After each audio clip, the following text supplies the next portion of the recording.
Hi guys, this is Guari, and today we're gonna talk about the state of Yu-Gi-Oh, which is sadly a bad state. People have been saying for years that Yu-Gi-Oh is dying, but sadly now it seems that it's really possible that Yu-Gi-Oh won't have many years ahead. People are quitting the game, product prices are falling. Yu-Gi-Oh now has more rival trading card games that have better pricing or easier gameplay or stronger IP like Lorcan, One Piece, and those games are stealing Yu-Gi-Oh players.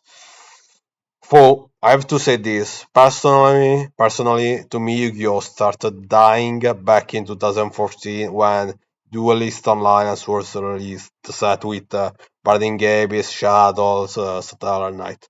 That's because that set wiped out from the meta all the Zexal decks, so no Gyargia, no Farfis, no Bujin, all the other decks that came out between 2012 and 2014. Those decks didn't stand a chance against Duelist Silence meta.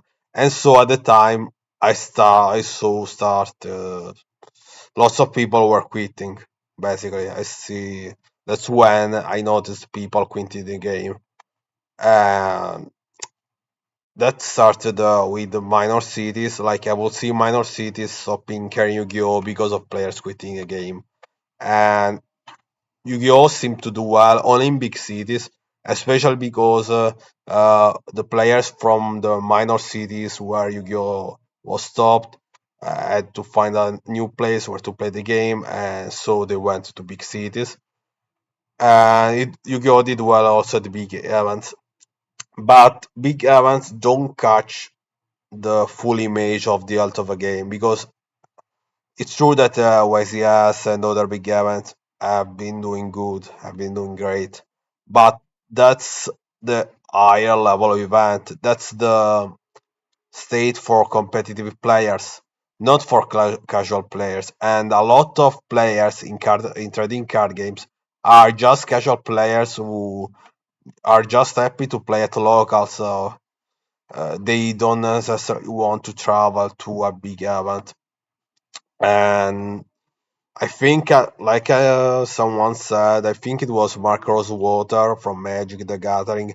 He said that casual players are the biggest lies of the players of trading card game. Yu-Gi-Oh has been losing casual players.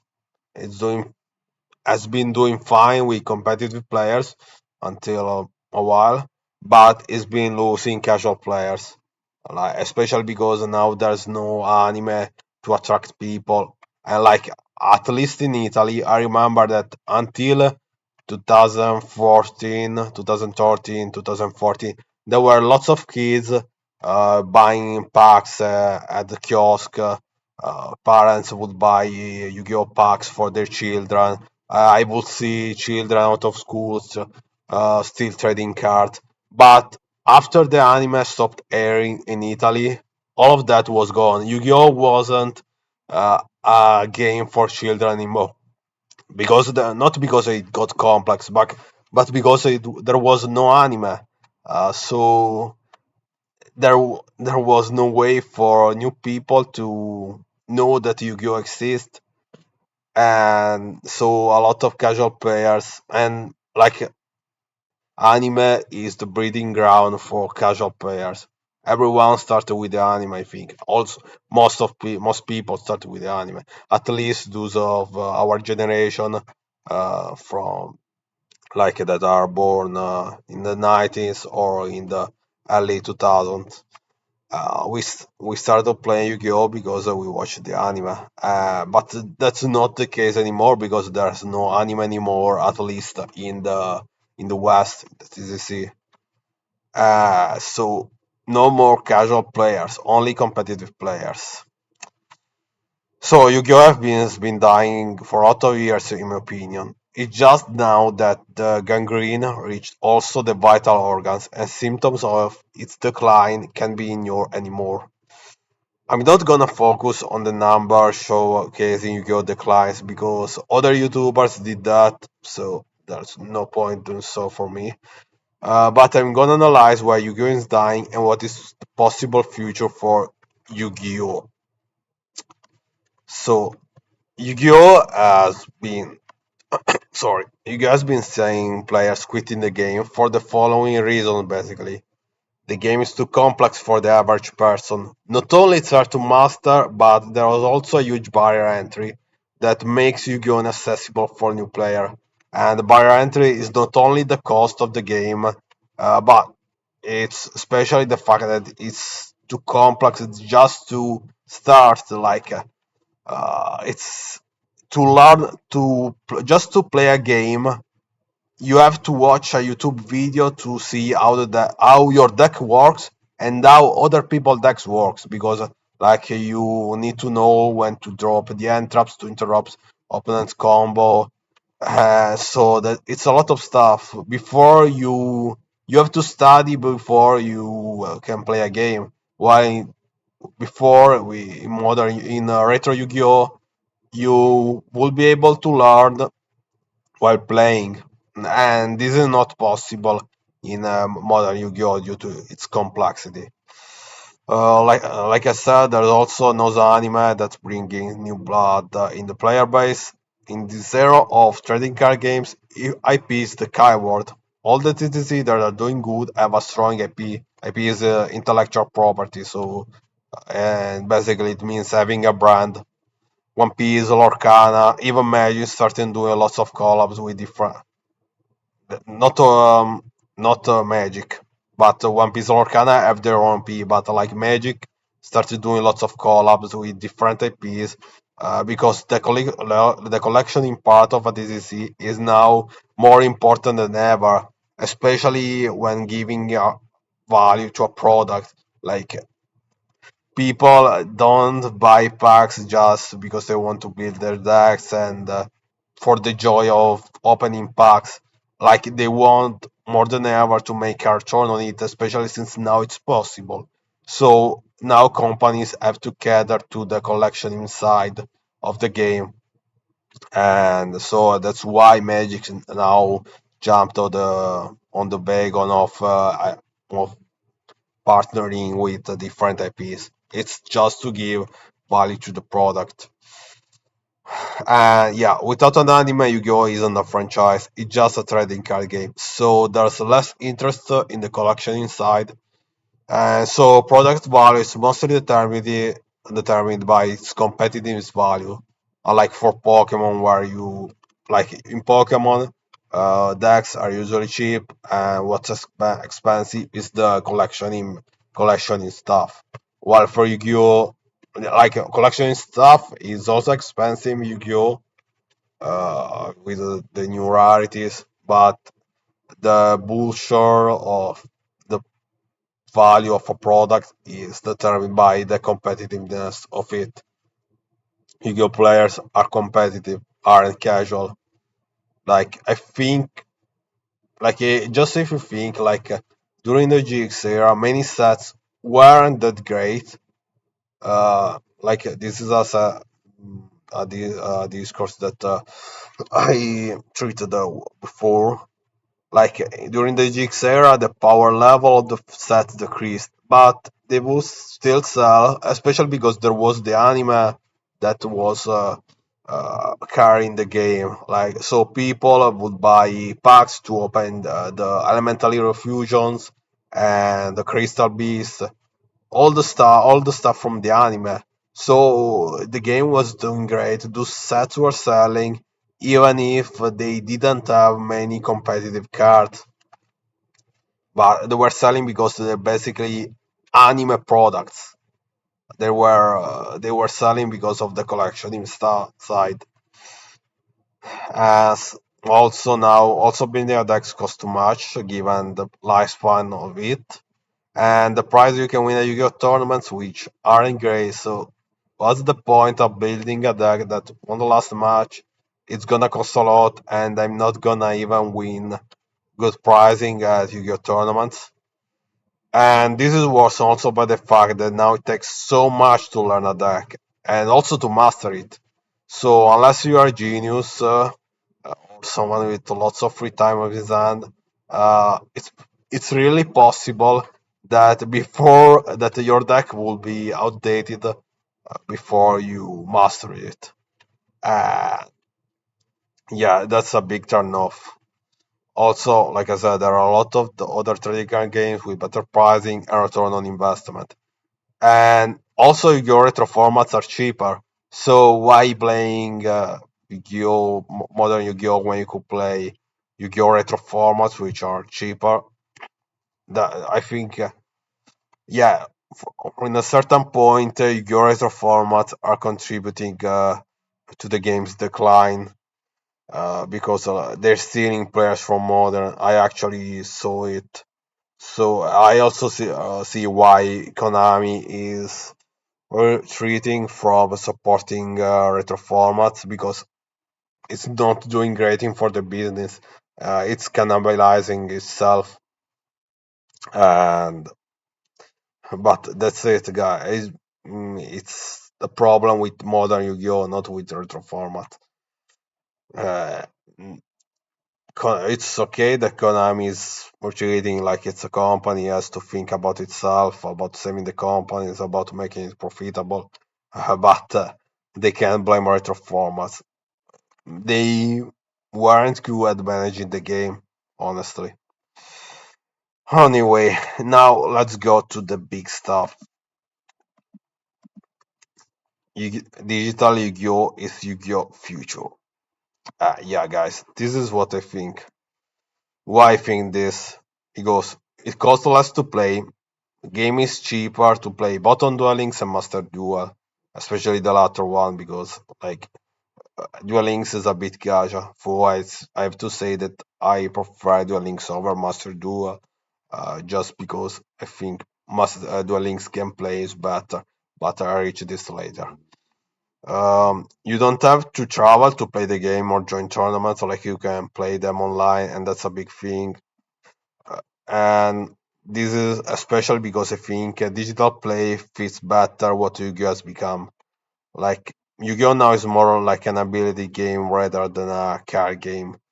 Uh, I say that if you treat Yu-Gi-Oh as an ability game, it's modern Yu-Gi-Oh. It's better. You will perceive it better. If you think of it as a card game, you will perceive it worse. Uh, why is that? I think that like it's not funny. It's not funny what Yu-Gi-Oh has become to play in real because like let's make an example. You travel 20 minutes, 30 minutes to reach the place, and you find yourself having to play against a combo, which is gonna take a lot of time because there's no timer that's pushing Yu-Gi-Oh players to quick act faster. There's no timer, and like also you can also just lose the game and end up out of the tournament because of bad luck, which is I think it's fine if you're playing digital, but it's definitely tilting if you're playing online, if you're playing physical. Like I will never, I like Dual Links, but I will never travel to an event, to a physical event to play Dual Links with real cards. No, it's not my thing. I like Dual Links online, because there are automatic chain links, so that things are faster, and also the timer makes it so that players can slow play. If you slow play, you're just gonna lose. I also think that's why that Yu-Gi-Oh! Konami from North America made the new time rules for Yu-Gi-Oh! Like the fact that if the match isn't finished, both players will receive a game loss. Like I think are bad rules, but I can see why they're doing that. Why they're doing that? They want both players to act faster, to play faster, because it's a problem. Like in modern Yu-Gi-Oh, like some years ago, I think I saw people side decking barn cards. Or like it was a fungus, a mushroom. I don't remember what it is, but like but a really old card. But it was basically because due to time rules, because decks will go to time, and so you have to resort to play barn cards to win the game, which is totally crazy. But that still, this is a byproduct of the complexity of the game. Game got just too complex. Uh, People are taking a lot of time to think, which is okay, but I think it's not okay also at the same time. I think you need a timer to enforce people to playing fast. You're gonna make mistakes if you play. I do mistake. I play less well on Duel Links because of the timer, because I don't have enough time when playing certain decks. But honestly, it's fine because it's a skill issue on my side, because I see that there are a lot of top players who like are just amazing. Like they play their decks, their complex decks with different lines, they're able to answer with to opponent disruption with extremely easiness. But that's just because they're on a different level compared to me or other players. They're top players, and really I think that being a top player in Dual Links means really something, because the game is really complex. The fact that there is the timer, that it's short, I'd say, especially given the combo. And those players are able to play to play perfectly despite the timer, and it really says a lot about how good those players are. And so yeah, I think timer is necessary even if it penalizes weaker players. But at some point we have to accept, like I accept that I'm never gonna be a top dwellings player. Uh, like even when I was playing tier one, like I did second in a tournament, but uh, like I would misplay just because time is an issue for me. I'm not fast enough at thinking. There are better players than me. There are more intelligent players that are able to play faster, and that's okay. That's part of the game. Like some players are just better than you. You can do nothing about it. They think smart. They're smarter. They're faster. That's it, guys. But it's also what makes Yu-Gi-Oh! Duel Links more exciting to me. Like, and also less tilting, because uh, if I lose due to luck, I get salty. I know it's luck is part of the game, but I still get salty. But if I lose because my opponent outplayed me, I'm less salty. Like I'm not salty at all, I'd say. I admire him for playing such complex decks as with such easiness. Like I admire it for being so strong. And also, I'd say that I am less salty because losing faster is better than losing slower. Because like now I'm gonna go a bit technical, not too much, but basically longer games means higher cortisol levels. Cortisol is the stress hormone. If you have a lot of cortisol for a long period of time, you're gonna get stressed. So we'll be more stressed, more frustrated. That's also, and honestly, this is what I feel sometimes playing retro Yu-Gi-Ohs. Like I like them, but losing in a retro Yu-Gi-Oh, even if the opponent has played me, is more frustrating because with all the draws, with all the cards, with all the waiting, like I can think about what the opponent can draw to clear my board, to take advantage. So I don't know. Since I have time to think, there's more anxiety, because the anxiety is built based on thinking on what my opponent could draw or could activate. While in Yu-Gi-Oh! Links or even Master Duel, due to the timer, you don't have time to worry. You have time to think, but you have to think about making the current plays, not thinking, not about worrying. You have to be fast, quick, answer the threat immediately, invent new lines after the blue. You have to be extremely focused on the game, not on being worried. And so due to that, I think like it gives me adrenaline, and so I can be anxious basically. There's no time for being anxious in Duel Links. You have just to focus on the game.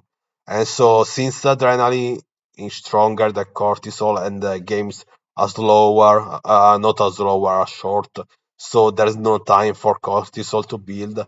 I think it's less frustrating to lose in Duel Links or Master Duel compared to retro format Yu-Gi-Oh! Okay, now let's go to Mekklord. Uh, for those who doesn't know, Mekklord is a Duel Links YouTuber that just basically complains, and I think he's a Yugi boomer in the Duel Links sense.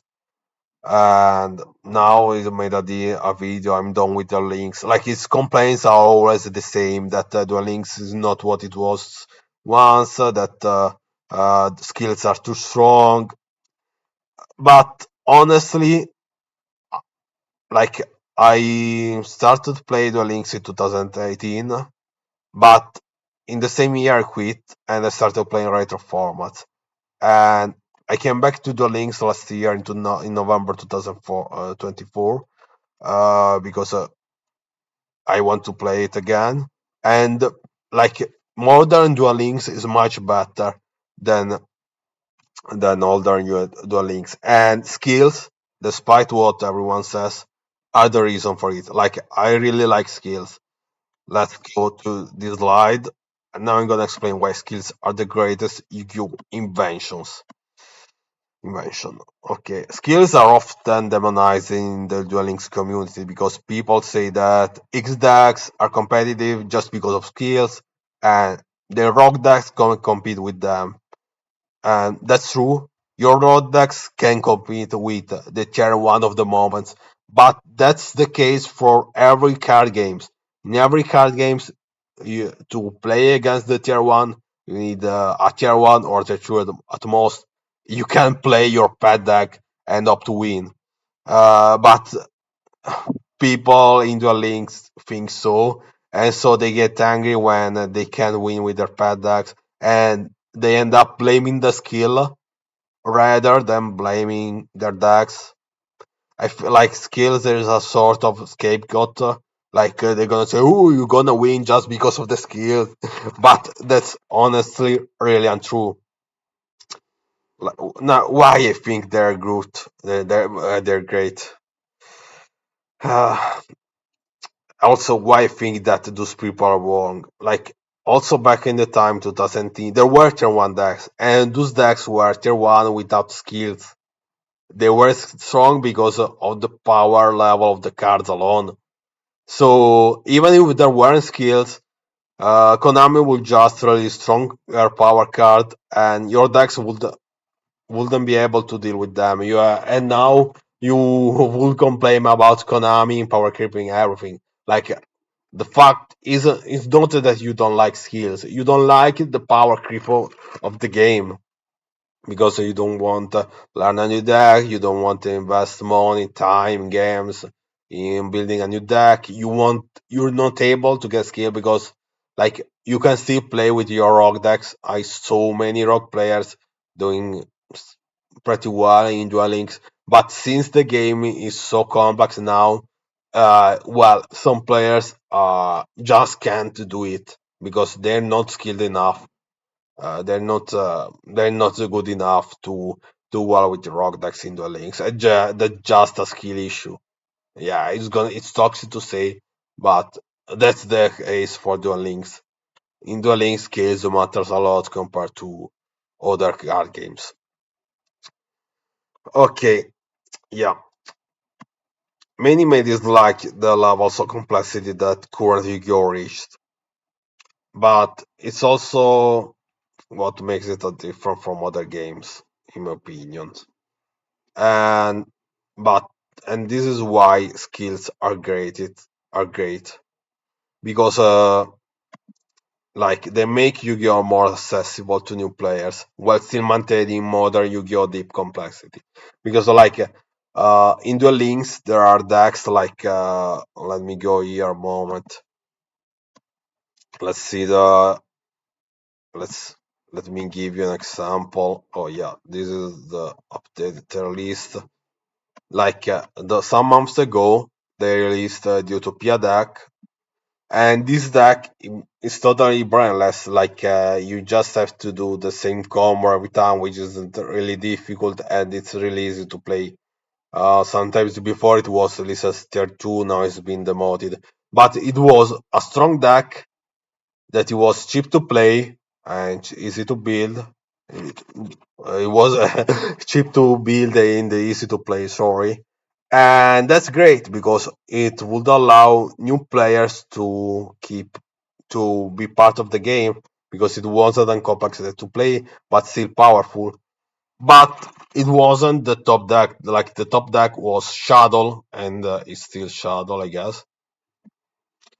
Shadow because it had a skill, but it was just like something that would give more consistency to the deck and more drop power, um, things to play go second. But the deck was still complex and like you have to be skilled unlike for the Utopia deck. But still, so yeah, like the skill may introduce a dumb deck, but the top deck was still a complex one to play. So that's why I think skills are really great because they allow new players to catch on the game, like Dragonic Conta skills and the Utopia skills are great skills for the game.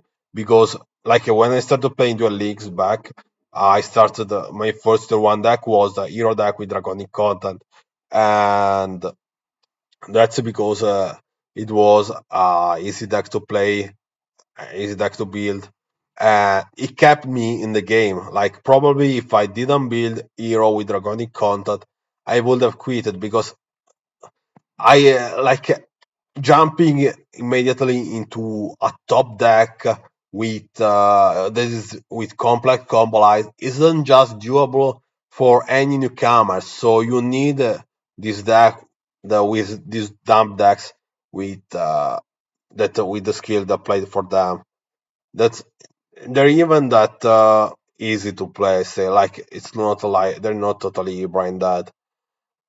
But the point is those decks are helping new players being part of the game. They're keeping them in the game. But still, if you want to be a top player, you have to play. The top decks are really difficult to play. Like when Hero was a top deck, with draconic content. Then the top deck became Salaman Great, and Salaman Great was the a top deck was better than Hero, and it also was more difficult. So that's why I say that the help new players, the skill help new players while maintaining the deep complexity of the game. Also, they allow more variety in viable decks and make competitive decks that they make competitive decks playable, and those decks are usually decks that don't have a chance in the thread in the actual TCC, in the physical play, the physical game. And also they reduce the going force advantage problem because, like for instance, let's go to Shadow. Can I sold some decks with it? Like, yeah, let's go to Quantum Dailies. There's no Shadow now here, but yeah, there's engine gear with the unselling gear and guiding skills, and like if you're, these are skills that help will going second. If your opponent activate an effect during your current turn, place one instant gear duel from your under deck face of battlefield. So going second, you're not disadvantaged that much, and that's also why I think the skills are great. And also they're great because they make old cards competitive. Like for instance, there was this deck Archfiend.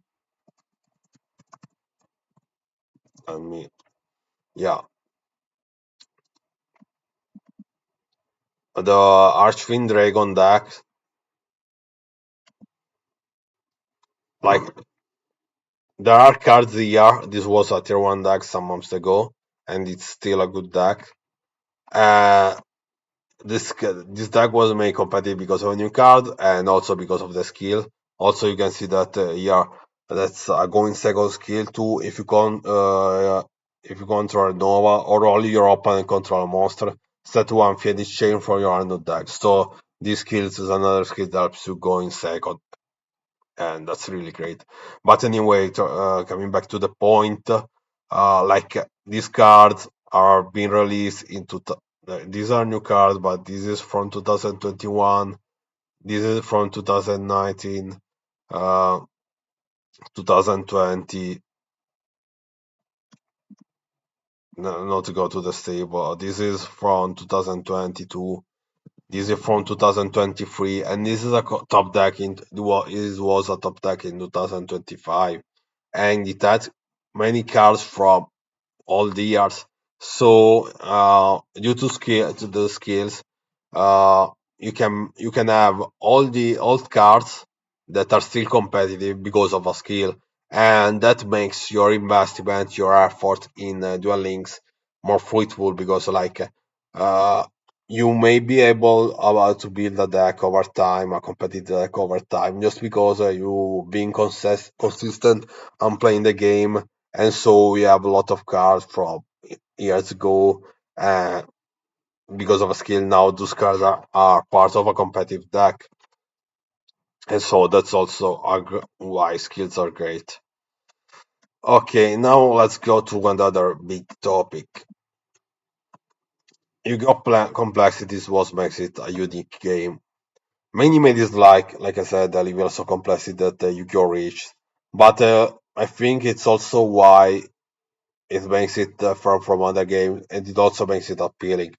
Don't get me wrong. I know that Yu-Gi-Oh is different from other games because of the rule set, but all the Yu-Gi-Oh plays just like other card games, back and forth game with some combos in between and stuff, and that's totally great. Like I said, I'm also a retro format player, and I enjoy retro formats because of these reasons.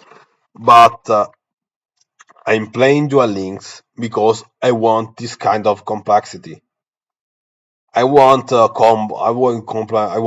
combos with lots of lines, really hard stuff to think about, and that's why I'm playing it. Like I wouldn't play Duel Links. It was like in 2020, in 2018.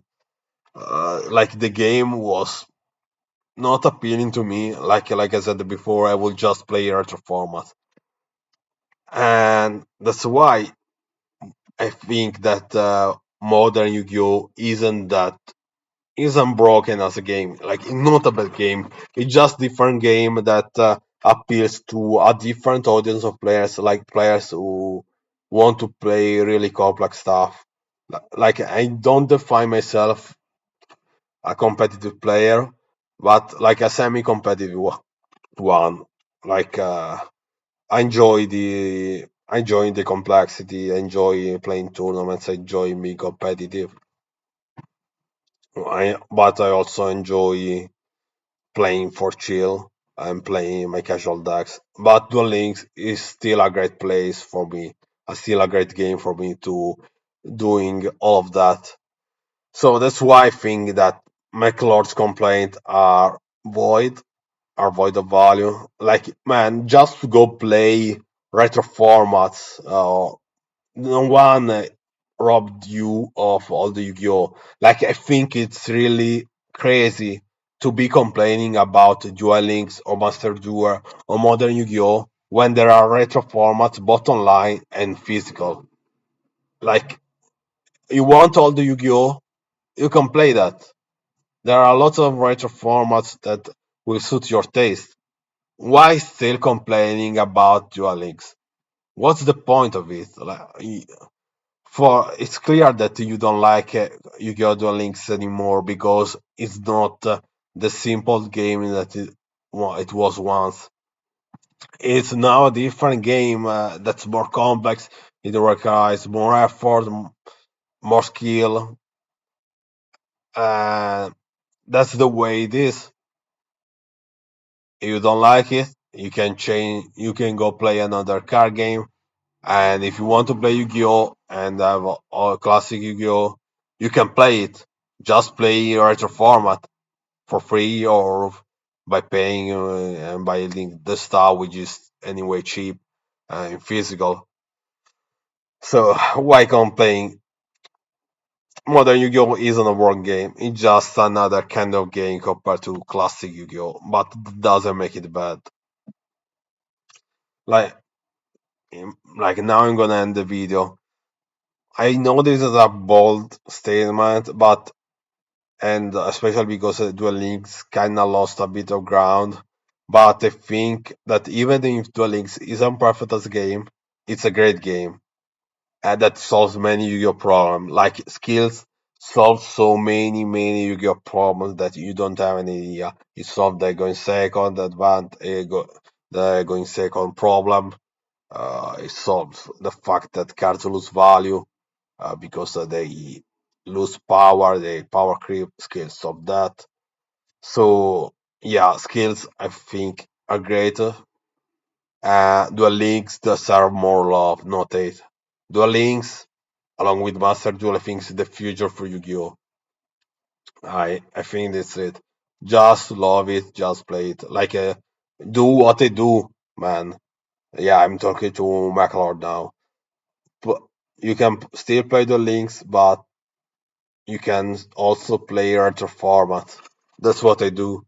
They just suit different needs that I need, that I have.